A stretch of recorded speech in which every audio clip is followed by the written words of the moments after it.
Sözünüzü sonralara saxlamayın. Geleceğe çok da ümid bağlamayın. Hoşum gelmir sonralardan, vaxtsız dinen zurnalardan, boşboğazdan, avvaradan, toydan sonra nağaradan. Sağlığında sevindirin temizleri, seyahatta bağmanla adımlayın. Sağlığında ifşa edin hadisleri, murdarlara sağlığında murdar deyin.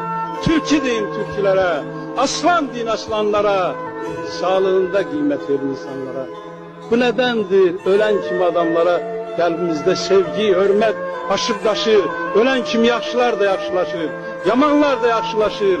Hatireler söyleyirik, nekrologlar kolluyuruk. Hamısını insan diye o dünyaya yolluyuruk. İstemirəm məndən sonra qiymət mən, bir an ömrüm milyon qızıl ölüm gələ dəyişmərəm. Biri üçün iğne boyda hürməti mən, ölü üçün min heykələ dəyişmərəm.